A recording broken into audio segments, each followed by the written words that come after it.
595 Abarth fitted with a Halo Mini Immobiliser, which is a push sequence immobiliser, and a Halo Track Plus to remotely immobilise and kill the vehicle. So when you get in the vehicle, if you're a thief, you've got the key, you programmed it, you're going to be unable to drive it, it's just going to overcrank and not start. For the customer, turn the ignition on, put a unique code in, we get a double flash, ignition off, we can drive the vehicle. Say you put it in service mode, it's been stolen off the forecourt, or you've given the code to someone you thought was your friend, they've stolen the vehicle obviously because they've got your code. So we send the command through the app. When this updates, you'll see we're now cut off. They turn the ignition on, go to do your code.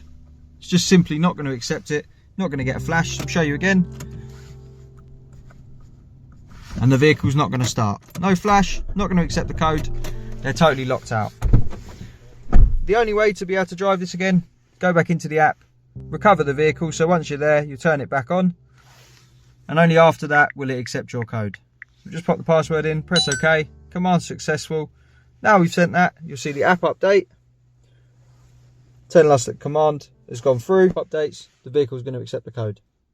There we go, it's updated. So ignition on. Now we pop our code in, we get our flash off and start. So this is a complete kill system. So you have the phone, push sequence for your day-to-day. If you've given someone your code and they try to drive your vehicle away, you can disable it from here. Also, if it gets stolen in service mode, you can completely kill the vehicle. You can zoom in and see where it is, see where it's been. This is the Halo Mini with a Halo Track Plus total kill system. Give us a call on 0208 212 7393 to secure your vehicle. Thanks for watching.